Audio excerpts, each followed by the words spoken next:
Rendez-vous sur netboard.me. Netboard.me est un outil en ligne gratuit qui vous permet la curation de contenu. Il est très puissant, il est gratuit et illimité. Vous pouvez inscrire vos apprenants, vous pouvez créer votre propre plateforme et nous allons voir comment faire. D'abord, vous allez vous identifier ou vous inscrire. Pour vous inscrire, vous pouvez le faire avec un compte Facebook existant ou saisir un nom d'utilisateur, une adresse email valide, un mot de passe conforme avec au moins 7 caractères, majuscules, minuscules, caractères spéciaux et chiffres. Et puis, vous acceptez les conditions d'utilisation, puis vous vous inscrivez. Un email de confirmation vous sera envoyé pour activer votre espace. Une fois connecté, vous allez vous retrouver avec cette interface. Vous commencez ici par créer votre mur virtuel. Cliquez.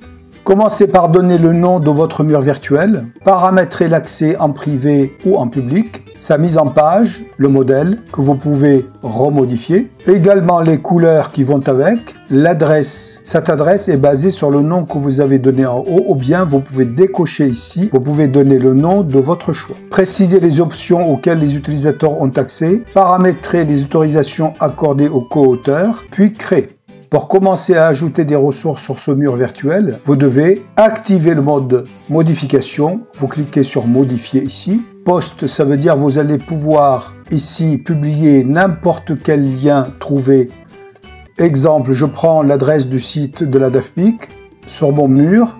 Je colle le lien trouvé sur Internet ici, je fais publier, il me le met ici. Idem, si je suis sur le site Greta CFA, il va se mettre à la suite. Si je veux que les dernières publications soient en premier, il suffit que je les paramètre ici pour que ça arrive en haut ou en bas. Ensuite, ici sur télécharger, je peux mettre des fichiers images, des documents Microsoft Office, des textes, des PDF sur le mur. Je clique sur télécharger. Mon espace ordinateur va s'ouvrir. Il suffit que je choisisse le fichier que je souhaite. L'import sur la plateforme se fait automatiquement. Je peux redimensionner mes postes. Il suffit que j'aille sur les poignées ici, que je tire ou que je raccourcisse. Tout s'adaptera. Donc nous avons vu les liens, nous avons vu télécharger, puis texte. Je peux rajouter des zones texte. La zone texte est modifiable. Un traitement de texte vient s'ouvrir en haut, très complet d'ailleurs. Je peux mettre un lien. Je sélectionne le texte sur lequel je veux mettre un lien. Je copie le lien que j'ai trouvé sur Internet. Je clique sur le bouton ici, créer un lien.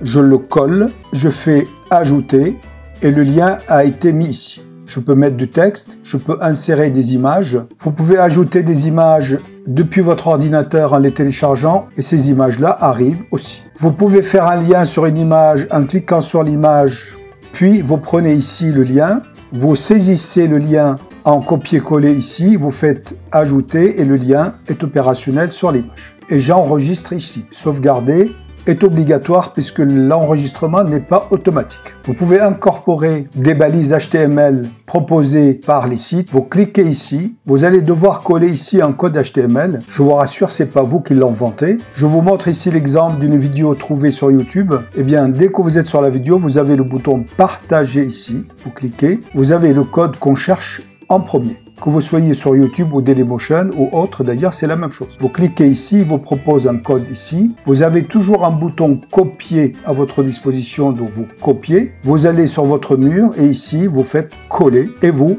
intégrez. Cette intégration arrive ici, je vais l'agrandir un peu pour le voir. Cette vidéo sera lisible directement dans l'interface. Vous pouvez ajouter ici, là vous avez une page, vous avez comme un menu d'un site web. Deuxième page, chaque page est indépendante l'une de l'autre. Vous pouvez ajouter autant que vous souhaitez. Sur la partie disposition ici, vous pouvez modifier à n'importe quel moment l'apparence et la mise en page de votre mur virtuel. Si vous prenez celui-là, automatiquement tout s'adapte. Vous n'avez qu'à choisir et la plateforme fait le reste. Vous pouvez ici aussi personnaliser, par exemple si vous souhaitez prendre des couleurs de noir, etc. avec un arrière-plan. Vous pouvez également sur la partie personnalisée choisir les couleurs d'arrière-plan. Vous avez ici le choix des couleurs. Vous pouvez choisir notamment aussi une image d'arrière-plan. Si vous n'avez pas l'image ici, vous pouvez toujours aller la chercher en cliquant ici. Vous pouvez télécharger l'image. Ici, vous avez toujours le bouton partager pour le partager sur les réseaux sociaux. Vous avez ici le retour à votre espace. Vous avez ici les commentaires qui ont été réalisés. Vous avez ici les paramètres assez importants pour gérer les liens d'accès. Un lien pour lire et commenter. Il ne faut pas créer un compte pour collaborer avec ce lien-là. Vous envoyez ce lien à n'importe qui et ce n'importe qui peut modifier, ajouter des ressources sur votre mur virtuel. Vous pouvez toujours revenir sur les propriétés de votre mur que vous avez défini au départ. Le code d'intégration qu'on vient de voir est ici. Vous pouvez exporter en PDF. Nettoyer, ça veut dire enlever l'ensemble des commentaires ou des contributions qui ne sont pas réalisées par vous-même. Vous pouvez effacer le mur ici. Revenez sur votre espace, sur la flèche ici, et vous pouvez, toujours de la même façon sur un mur, l'archiver, et quand vous l'archivez, les archives seront ici. Ce qui est bien ici, c'est que vous pouvez véritablement créer votre propre réseau, inscrire vos propres apprenants par niveau, par formation, et vos propres collaborateurs. Pour cela, vous allez sur Paramètres ici. Vous allez sur votre compte, là. Vous passez votre compte en mode organisation. Vous nommez ici votre organisation, par exemple Greta CFA Agence et vous la nommez, et puis vous commutez. Votre compte n'est plus personnel, il devient une organisation. Et vous pouvez ainsi ajouter des groupes d'utilisateurs, ici ajouter des groupes.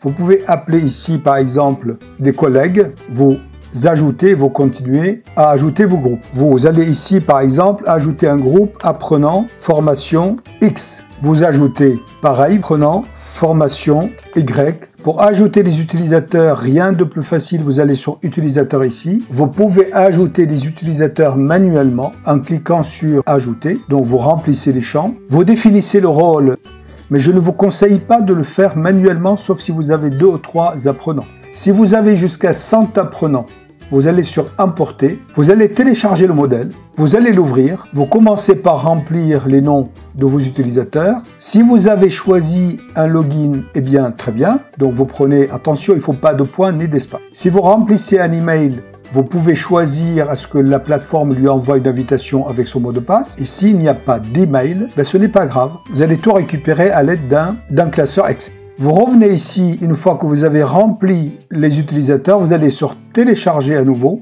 et vous allez importer votre fichier. Et s'il y a une adresse email, donc vous pouvez choisir d'envoyer les invitations ici ou pas. Et vous pouvez ajouter les utilisateurs au groupe, donc ici du groupe X par exemple. Vous pouvez importer et automatiquement les utilisateurs sont créés. En fait, les mots de passe et tous les autres sont ici. Exporter tous les utilisateurs ou bien les utilisateurs d'un groupe. Par exemple, les apprenants X, je viens de les enregistrer, je peux préciser le groupe auquel je les ai affectés. Donc, je fais exporter. Si vous n'avez pas de groupe, vous faites exporter tous les utilisateurs et c'est pareil. Exporter, télécharger, j'ouvre et les voici. Donc, il a récupéré votre liste, il aura créé des mots de passe et il les a affectés en rôle d'utilisateur régulier. Je vais utiliser celui-là. Voici pour Marcel Durand, son mot de passe étant ici, je le colle et puis je m'identifie. Il faut qu'il accepte les conditions d'utilisation et puis quelques conseils comme d'habitude lorsqu'il y a des nouveautés, il ferme et il est bien au Greta CFA Agence X. Pouvoir lui-même utiliser son netboard ou il va pouvoir accéder au mur virtuel auquel vous l'avez inscrit. Pour mettre à disposition des groupes ou des apprenants ou des co-auteurs un mur virtuel, vous êtes sur un mur virtuel, vous allez sur netboard ici, sur les paramètres, vous allez prendre publication au groupe ici. Si c'est simplement pour consulter, vous prenez, vous tapez ici, rappelez-vous, vous avez fait 2 groupes, apprenants X. Et si vous allez ici sur les groupes avec un accès de co-création, collègues, eh bien les collègues auront accès en écriture et lecture et les apprenants juste lecture et commentaire. Si vous souhaitez ajouter un groupe ici, pour le groupe Y peut modifier, pas le groupe X, etc. Vous sauvegardez. Netboard est un véritable outil de curation de contenu, très puissant, gratuit, et en plus, vous pouvez véritablement créer un mini site internet assez facilement avec les ressources que vous aurez trouvées.